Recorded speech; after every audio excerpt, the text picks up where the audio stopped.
@ में स्वागत करता हूँ। मैं आज एक नया चैप्टर ट्रिपल ईएम का एक नया चैप्टर जिसका नाम है इंसुलेटिंग एंड जनरल प्रॉपर्टीज़। जी हाँ दोस्तों, ये चौथा चैप्टर है ट्रिपल ईएम का, इलेक्ट्रिकल थर्ड सेमेस्टर का, जो मैं लेकर हाजिर हुआ हूँ। उम्मीद करता हूँ कि आप सब बहुत अच्छे होंगे, पढ़ रहे होंगे, मेहनत कर रहे होंगे। देखिए, मेहनत करना ज़रूरी है, तभी आप जो है कुछ सफल हो पाएंगे, है कि नहीं है।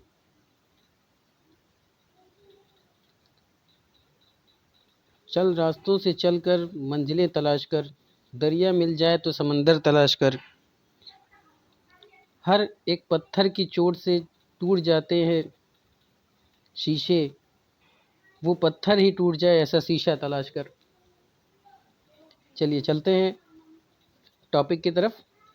फटाफट से मेरे चैनल को शेयर कर दें, सब्सक्राइब कर दें और लाइक कर दें। जो मेरे चैनल पे नए विजिटर हैं उनसे गुजारिश है, प्लीज़ मेरे चैनल को सब्सक्राइब कर दें, बेल आइकन ऑन कर दें, जिससे उनको नोटिफिकेशन मिलती रहे। चलिए चलते हैं आगे आज टॉपिक की तरफ। तो पहला टॉपिक क्या है? इंसुलेटिंग मटेरियल्स, यानी कि इसी को हिंदी में क्या कहते हैं? विद्युत रोधी पदार्थ या कुचालक पदार्थ। आइए देखते हैं इंसुलेटिंग पदार्थ क्या होते हैं। तो ऐसे पदार्थ जो विद्युत के क्या होते हैं? कुचालक होते हैं, यानी कि जिनमें धारा नहीं बह सकती या जिसमें रेजिस्टेंस सबसे ज़्यादा होता है और उसमें किसी भी प्रकार की कोई धारा प्रवाहित नहीं हो सकती, वो ऐसे पदार्थ क्या होते हैं? कुचालक पदार्थ होते हैं। उन्हें अचालक पदार्थ या विद्युत रोधी पदार्थ भी कहा जाता है। इस प्रकार इसका तात्पर्य विद्युत के विद्युत रोधी पदार्थों से होता है जो विद्युत का विरोध करता है या विद्युत को रोकता है या फिर विद्युत के प्रवाह में रुकावट पैदा करता है, जिससे विद्युत धारा का प्रवाह नहीं हो पाता। आगे नहीं में बात, यानी कि ऐसा पदार्थ जो क्या होता है? विद्युत का कुचालक होता है, यानी कि उसमें किसी भी प्रकार की कोई धारा प्रवाहित नहीं हो सकती और वो क्या करता है? धारा के प्रवाह में अवरोध उत्पन्न करता है, यानी रुकावट पैदा करता है। तो ये जो इंसुलेटिंग मटेरियल होते हैं वो कौन कौन से होते हैं, आइए उसको देख लेते हैं।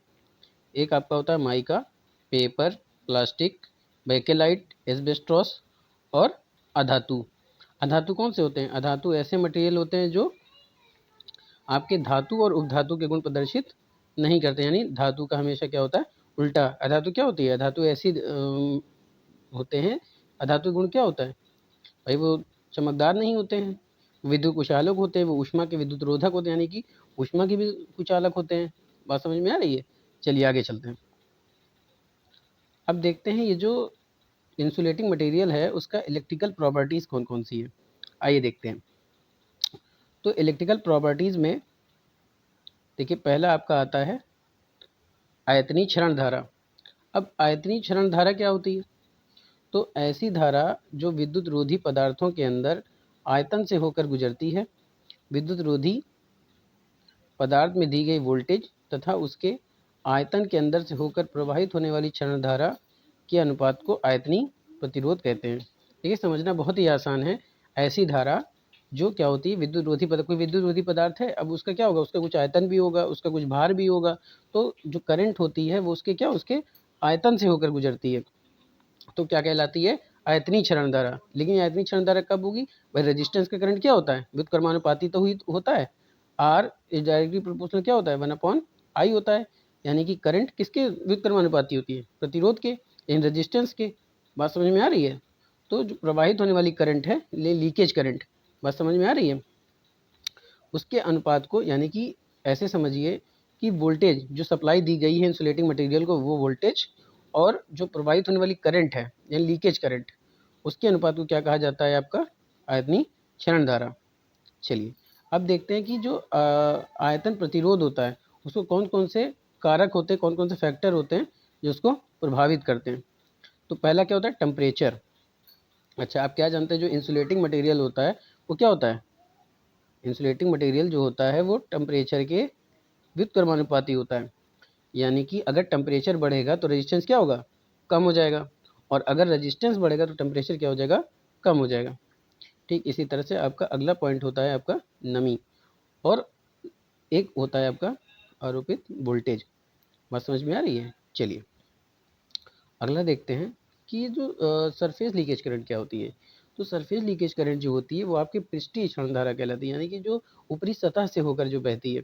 तो देखिए ऐसी क्षण धारा जो विद्युत रोधी के अंदर से होकर गुजरती है, यानी उसकी सतह से होकर गुजरती है, पृष्ठीय क्षण धारा कहलाती है। इसको IS यानी कि सरफेस करंट, और इसको माइक्रो एम्पियर में जो इसका मात्रक होता है वो किसमें होता है, माइक्रो एम्पियर में होता है। अच्छा, एक चीज़ रह गई है, देखिए जो आपका आयतनीय क्षरण धारा थी, ठीक है, ये तो करंट धारा हो गई। लेकिन अगर हम रेजिस्टेंस की बात करते हैं, आयतनीय रेजिस्टेंस क्या होता है, तो आयतनीय रेजिस्टेंस जो होता है यानी वैल्यूम रेजिस्टेंस, बात समझ रहे हैं।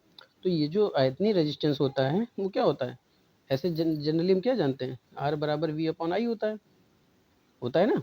तो यहीं पे क्या हो, आई जो है आपकी लीकेज करंट हो गई, और इसका जो मात्रक यानी जो इसकी यूनिट होगी वो क्या होगी आपकी, मेगा ओम। बात समझ में आ रही है, इसकी जो यूनिट होगी वो क्या होगी, मेगा ओम में होगी। चलिए आगे चलते हैं। आयतनीय प्रतिरोध तक हो गया था। अब देखते हैं कि पृष्ठीय क्षण धारा क्या होती है। तो पृष्ठीय क्षण धारा हमने देखा कि ऐसी, देखिए क्या होती है कि ऐसी क्षण धारा जो विद्युत रोधी के अंदर सतह से होकर गुजरती है, पृष्ठीय क्षण धारा कहलाती है। यानी सतह से होकर बहने वाली जो लीकेज हो जाए, बात समझ में आ रही है, वही क्या होती है आपकी लीकेज करंट होती है। उसका जो मात्रक होता है वो क्या होता है, माइक्रो एम्पियर में। आइए अगला देखते हैं। अगला है आपका ये जो परावैद्युत पदार्थ होता है यानी कि डाइलेक्ट्रिक मटेरियल, वो क्या होता है। तो दो चालक पदार्थों के बीच स्थित कोई विद्युत रोधी पदार्थ जब विद्युत रोधी आवेश के रूप में विद्युत ऊर्जा का संग्रह करता है तो उसे परावैद्युत पदार्थ कहते हैं या परावैद्युत पदार्थ कहलाता है। ऐसे समझिए कोई दो चालक पदार्थ है। अब कोई देखिए एक ही चालक पदार्थ हो गया, आपको एक चालक पदार्थ हो गया। अब इसके बीच में हम क्या करते हैं, इसके बीच में हम एक ऐसा मटेरियल भर लेते हैं कि जो हमारे आवेश को क्या करता है, यानी विद्युत आवेश को क्या करता है, स्टोर कर लेता है। आवेश क्या होता है, एक ऊर्जा ही तो होती है, आवेश को क्या करती है, स्टोर कर लेती है। बस समझ रहे हैं। तो ऐसा दो चालकों के बीच में अगर हम कोई ऐसा मटेरियल रख दें, विद्युत रोधन पदार्थ, जब वो आवेश को क्या करेगी, स्टोर कर लेगी, तो आपकी क्या कहलाएगी, परावैद्युत पदार्थ। जो पदार्थ किन्हीं दो चालकों के बीच में विद्युत रोधन का कार्य करते हैं उसे क्या कहते हैं, डाइलेक्ट्रिक मटेरियल। ऐसे समझिए कि कोई दो चालक है और उसके बीच में जो आवेश को स्टोर करने का कार्य करेगा, यानी जो विद्युत रोधन का कार्य करेगा, वो क्या कहलाएगा आपका, डाइलेक्ट्रिक मटेरियल। चलिए आगे चलते हैं।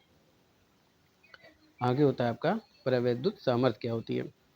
तो एक विद्युत रूढ़ी पदार्थ के परावैद्युत सामर्थ्य व न्यूनतम वोल्टेज होती है जिस पर उसके विद्युत गुण समाप्त हो जाते हैं। ऐसे समझिए कि एक विद्युत रोधी पदार्थ, बस समझ में, रूढ़ी पदार्थ को ही आप क्या कह सकते हैं, रोधी पदार्थ भी। समझ में आ रही है। तो जो विद्युत रोधी पदार्थ की जो परावैद्युत सामर्थ्य व न्यूनतम वोल्टेज होगी जो उसको अप्लाई की जा रही है, यानी वो वोल्टेज और उसकी परावैद्युत यानी विद्युत सामर्थ्य, समझ में आ रही है, जिस पर उसके वैद्युत गुण क्या हो जाते हैं, समाप्त हो जाते हैं। इसकी इकाई क्या होती है, किलो वोल्ट प्रति mm होती है। इसका मान पदार्थ की अवस्था जिसमें कम लिया जा रहा है पर निर्भर करता है। ऐसे समझिए कि इसका मान क्या होता है, इसका मान पदार्थ की उस अवस्था पर निर्भर करता है जिसमें उसका काम लिया जा रहा है। बात समझ में आ रही है। यह टेम्परेचर या आर्द्रता से प्रभावित होता है, यानी जो परावैद्युत सामर्थ्य होता है वो किससे प्रभावित होता है, आपके टेम्परेचर और नमी से। चलिए आगे देखते हैं। अब देखिए एक तरफ पदार्थ लेते हैं और एक तरफ परावैद्युत सामर्थ्य देख लेते हैं किसकी परावैद्युत सामर्थ्य कितनी होती है। तो दोस्तों एक होता है प्राकृतिक रबड़, जो प्राकृतिक रबड़ होता है उसकी परावैद्युत सामर्थ्य कितनी होती है, 24, और इसका जो यूनिट होता है वो क्या होता है, किलोवोल्ट प्रति mm। बात समझ में आ रही है। देखिए तो प्राकृतिक रबड़ का जो आपका परावैद्युत सामर्थ्य होती है वो कितनी होगी, 24 होगी, और जो सिंथेटिक रबड़ है उसकी परावैद्युत सामर्थ्य कितनी होगी, 4.0 से लेकर के 0.36। बात समझ में आ रही है। चलिए एक होता है आपका माइका, तो जो माइका की परावैद्युत सामर्थ्य होती है वो कितनी होती है, 80 होती है। ठीक है, चलिए अगला देखते हैं। हाई वोल्टेज पोर्सलेन, जो हाई वोल्टेज टाइप का जो पोर्सलिन होती है उसकी कितनी होती है, 10 से 16 होती है। जो लो वोल्टेज होती है उसकी कितनी होती है, 1.5 से 4 होती है। ये किस में होगी, किलो वोल्ट प्रति में इसकी क्या होगी, इसकी जो यूनिट होगी। बात समझ में आ रही है। चलिए आगे चलते हैं। अब देखते हैं परावैद्युत स्थिरांक क्या होता है। तो दोस्तों परावैद्युत स्थिरांक जो होता है वो आपके फ्लक्स घनत्व और विद्युत क्षेत्र की तीव्रता, ठीक है। तो विद्युत क्षेत्र की तीव्रता क्या होती है, इसी को हम क्या कहते हैं, प्रवैद्युत या विद्युत क्षेत्र की सामर्थ्य कहा जाता है। बात समझ रहे हैं। तो यदि डी को हम क्या मान लें, विद्युत फ्लक्स घनत्व डेंसिटी, बात समझ, डी फॉर डेंसिटी, इसकी डेंसिटी विद्युत फ्लक्स, और विद्युत फ्लक्स यानी कि फाई। बात समझ में आ रही है। जनरली हम लोग क्या जानते हैं कि फाई बराबर क्या होता है, बी अपॉन ए होता है, आप जानते हैं। चलिए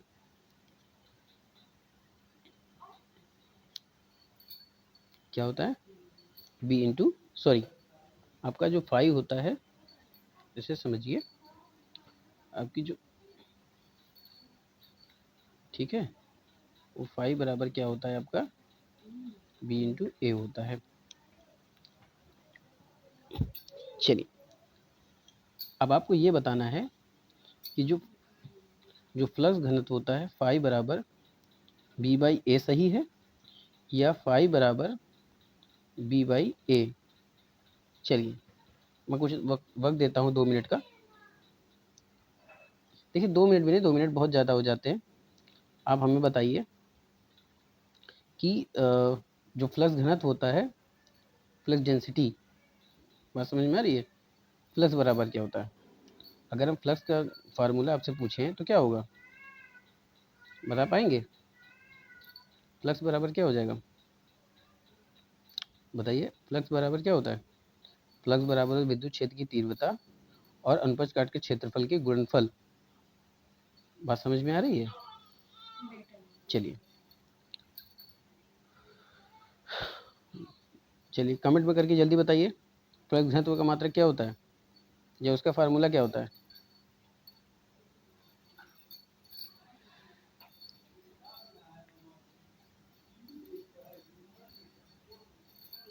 बताइए फ्लक्स डेंसिटी का फार्मूला क्या होता है।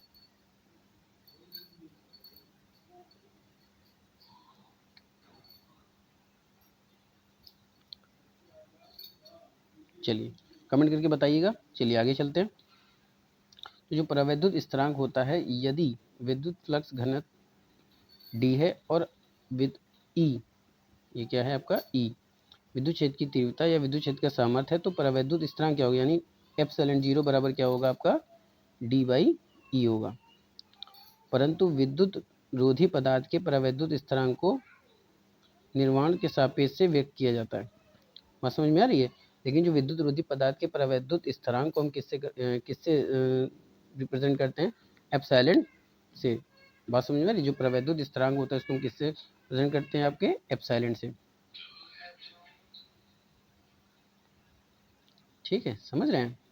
चलिए तो आज हम लोग ने क्या देखा, आज हम लोग ने डिस्कस किया कि इंसुलेटिंग, 4 चैप्टर था, इंसुलेटिंग मटेरियल क्या होता है। उसके बाद हमने देखा कि उसके इलेक्ट्रिकल प्रॉपर्टीज़ कौन कौन सी होती है। एक होता है उसका आयतनीय क्षरण धारा, फिर उसका होता है पृष्ठीय क्षरण धारा, फिर अगला है उसका प्रवैद्युत पदार्थ। बात समझ रहे हैं, प्रवैद्युत पदार्थ, प्रवैद्युत पदार्थ वही होता है जिसमें क्या होता है, आवेश स्टोर होता है। चलिए आगे चलते हैं। फिर हमने क्या डिस्कस किया, प्रवैद्युत सामर्थ्य क्या होता है। अगला हमने देखा कि जो प्रवैद्युत सामर्थ्य होता है वो किस मटेरियल की कितनी कितनी प्रवैद्युत सामर्थ्य होती है। ठीक है। चलिए फिर हमने देखा कि जो प्रवैद्युत स्थिरांक होता है वो क्या होता है। उम्मीद करता हूँ कि आज का सेशन आपको बहुत ही पसंद आया होगा, तो फटाफट से लाइक कर दें। उम्मीद करता हूँ कि आप सब मेहनत करेंगे और दिल खोल के मेहनत करेंगे ताकि आपको अच्छे नंबर एग्ज़ाम में मिल सके। चलिए आज के लिए ये सेशन यहीं पे समाप्त करते हैं। कल मिलते हैं एक नए सेशन के साथ, तब तक के लिए जय हिंद।